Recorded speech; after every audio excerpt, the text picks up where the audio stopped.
Hello friends, मैं हूं देवेंद्र सिंह चौहान और चौहान एकेडमी के यूट्यूब चैनल में आप लोगों का स्वागत है।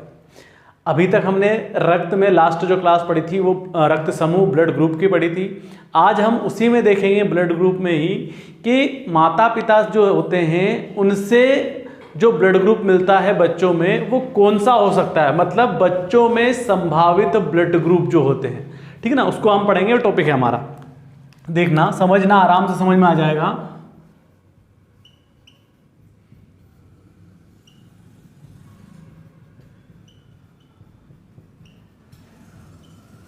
संभावित रक्त समूह या इसी को आप लिख सकते हो ब्लड ग्रुप। देखना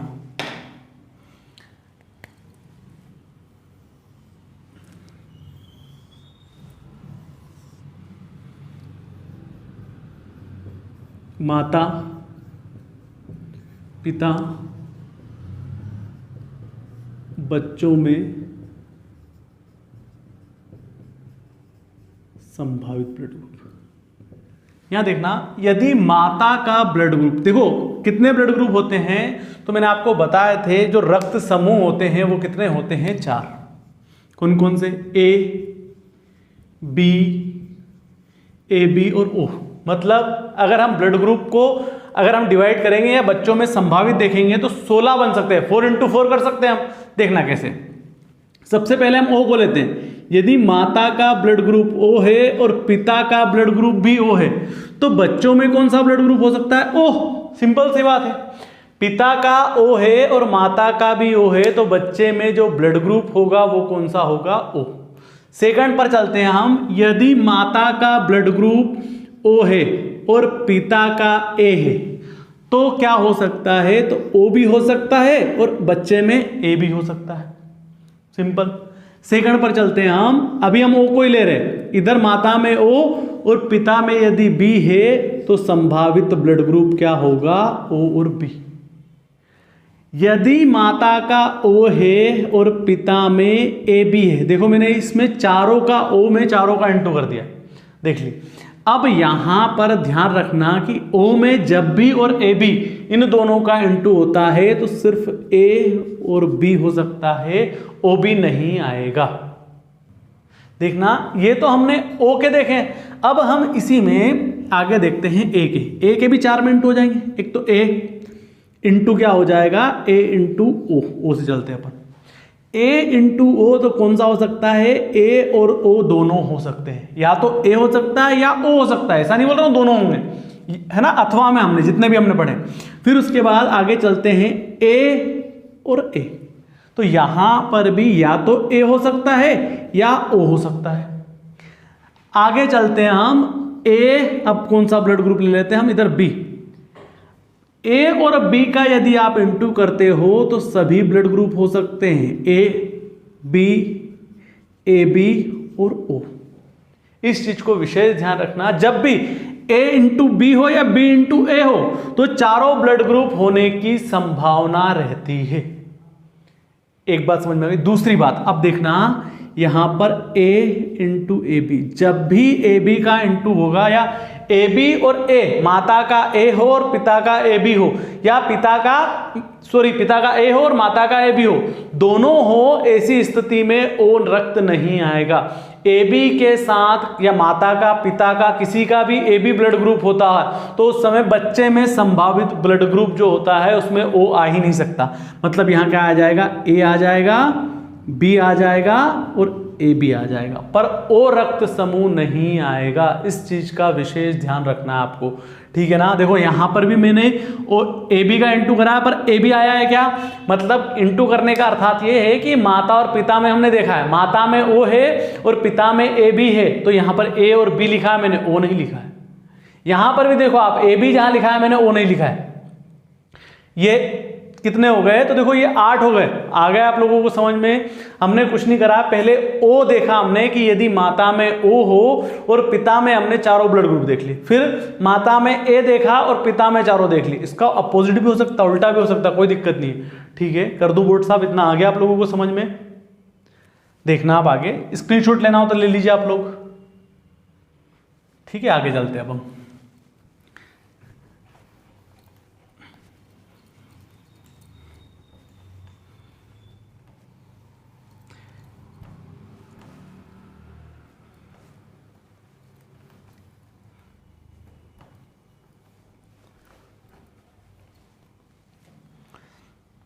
देखना कौन सा, ओ भी हो गया और ए भी हो गया। अब हम देखते हैं बी। अगर माता में बी हो और पिता का ओ हो तो क्या हो जाएगा, ब्लड ग्रुप बच्चे में बी और ओ। दूसरी हम बात करते हैं, यदि माता का बी हो और पिता का ए हो, ऐसी स्थिति में चारों ब्लड ग्रुप होने की संभावनाएं हैं, ए बी और ओ। दो स्थिति में, क्या हो, माता का ए हो और पिता का बी हो, या पिता का बी हो और माता का ए हो, ऐसी स्थिति में चारों ब्लड ग्रुप जो होने की संभावनाएं बच्चों में होती है। देखो कभी कभी पूछ लेता है किस ब्लड ग्रुप में माता पिता जो होते हैं, माता बी है और पिता ए है, तो कौन सा ब्लड ग्रुप जो है बच्चों में नहीं हो सकता। तो यहां पर कोई सा भी ऐसा ब्लड ग्रुप नहीं है जो बच्चों में नहीं हो सकता। यहां पर बच्चों में संभावित नहीं, तो यहां पर कौन से हो सकते हैं, तो यहां पर देखो आप ए लिख सकते हो, ए बी लिख सकते हो। दो ब्लड ग्रुप जो है वो बच्चों में नहीं होने की संभावना ज्यादा रहती, ये होने की संभावना ज्यादा रहती। देखो जो बचेगा उसको आप नहीं करके भी लिख सकते हो इधर, ठीक है। अब हम आगे चलते हैं, यहां पर बी बचा क्या, बी और ओ। संभावित रोग कौन सा हो सकता है, सॉरी संभावित ब्लड ग्रुप कौन सा हो सकता है, तो बी और ओ। यदि माता का बी है और पिता का भी बी है, मतलब सेम हो, तो ऐसी स्थिति में क्या आ जाएगा, बी और ओ।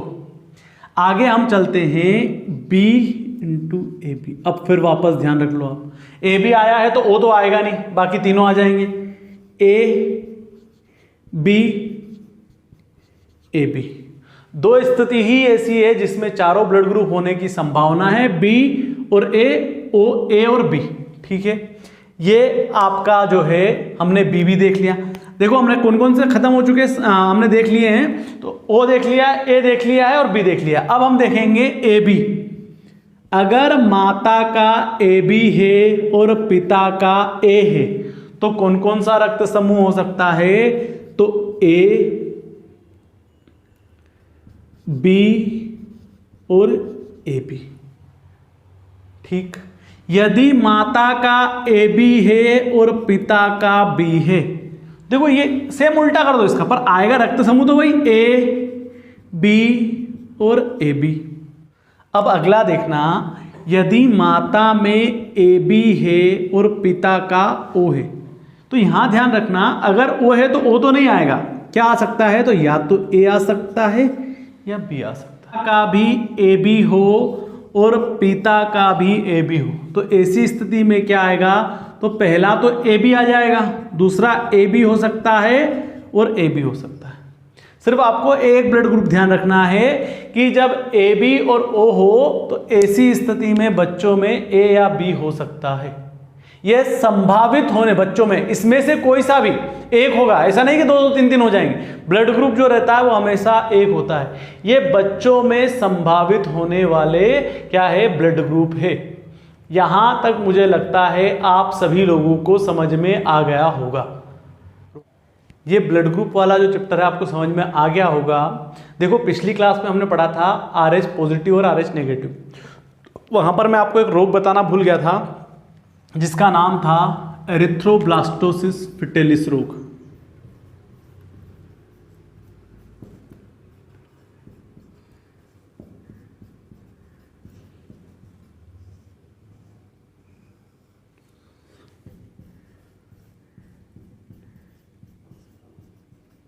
क्या है, एरिथ्रोब्लास्टोसिस फिटेलिस रोग। अब इस रोग में क्या होता है तो देखना समझना, एरिथ्रोब्लास्टोसिस जो ब्लास्टोसिस रोग होता है इसके अंतर्गत क्या होता है कि यदि क्या है, पिता जो है वो RH पॉजिटिव है और माता जो है वो RH नेगेटिव है। क्या है, पिता जो है RH पॉजिटिव है और माता RH नेगेटिव है, तो इनसे जो संतान जन्म लेगी,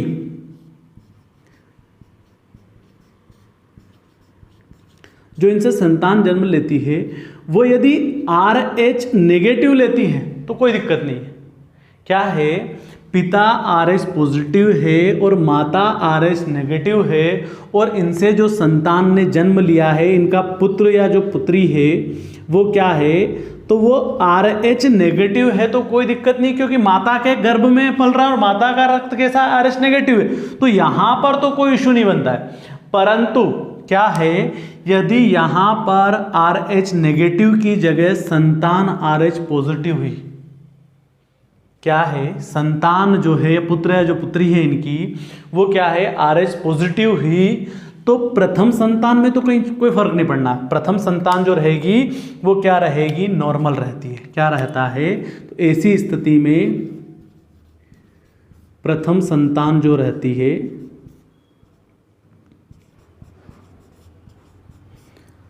नॉर्मल हो जाती है,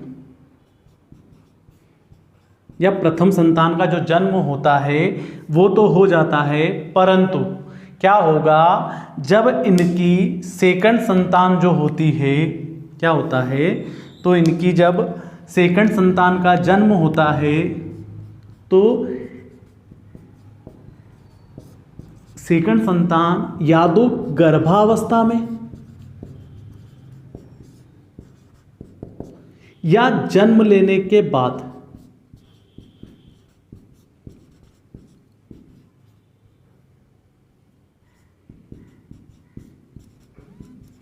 क्या हो जाएगी, तो जन्म लेने के तुरंत बाद उसकी मृत्यु हो जाती है। क्या हो जाती है, तो उसकी मृत्यु हो जाती है। ठीक है, ये बात समझ में आई या नहीं आई? देखो क्या बताया मैंने कि पिता RH पॉजिटिव हो और माता RH नेगेटिव हो, और प्रथम संतान यदि RH नेगेटिव है तो कोई दिक्कत नहीं, सेकंड संतान भी आराम से हो जाएगी, ठीक है ना, उसमें भी कोई फर्क नहीं पड़ना। बट यदि माता और पिता क्या है, RH पॉजिटिव है, माता नेगेटिव है और संतान भी पॉजिटिव है, तो प्रथम संतान में तो इसका कोई इफेक्ट नहीं पड़ता है। पर जैसे ही उसकी सेकंड संतान जन्म लेगी, या तो वो गर्भावस्था में मर जाएगी या गर्भावस्था के बाद, मतलब जन्म लेने के तुरंत बाद उस संतान की क्या हो जाती है, मृत्यु हो जाएगी। ऐसा इस कारण से होता है क्योंकि माता का जो रहता है ब्लड वो क्या रहता है, नेगेटिव होता है, और जो संतान रहती है, पुत्र रहता है, उसका क्या होता है, RH पॉजिटिव होता है, इसलिए समस्या आती है। इसीलिए क्या होता है, इसका अब तो एक निदान है, या इसके लिए क्या दिया जाता है, एक इंजेक्शन दिया जाता है। जैसे ही प्रथम संतान जो होती है वो जन्म ले लेती है, उसके बाद यदि RH पॉजिटिव है तो माता को एक इंजेक्शन दिया जाता है,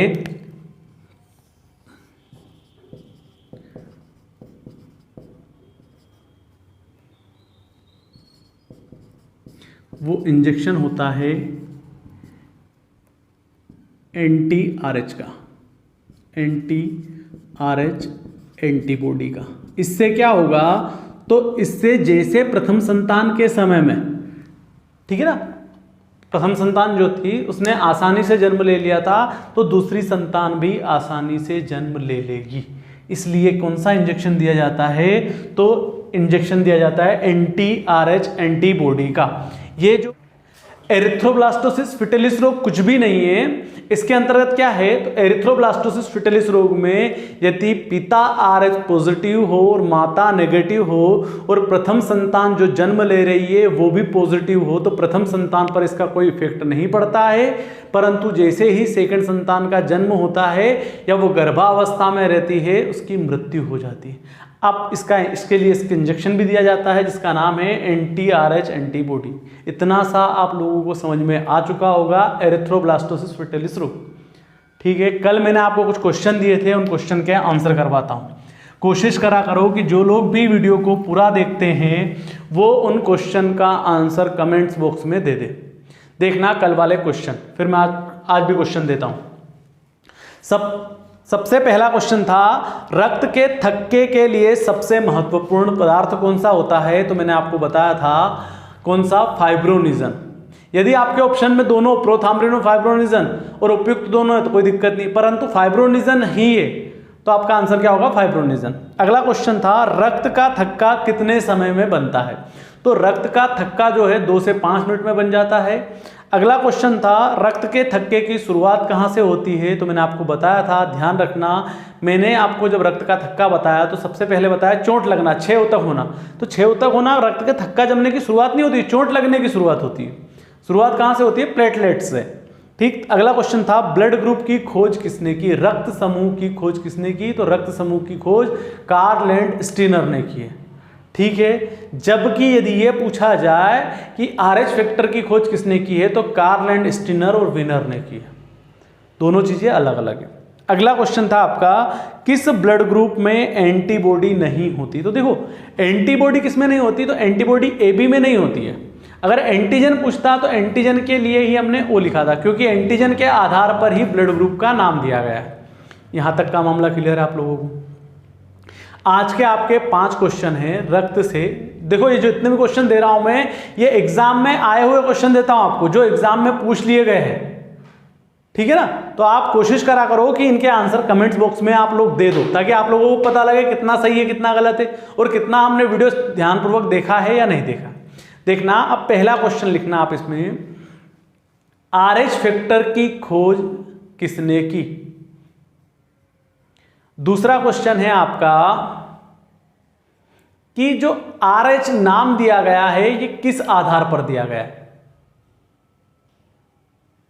तीसरा क्वेश्चन है आपका कि जो रक्त समूह होता है, ब्लड ग्रुप होता है, किस ब्लड ग्रुप में एंटीजन नहीं पाए जाते?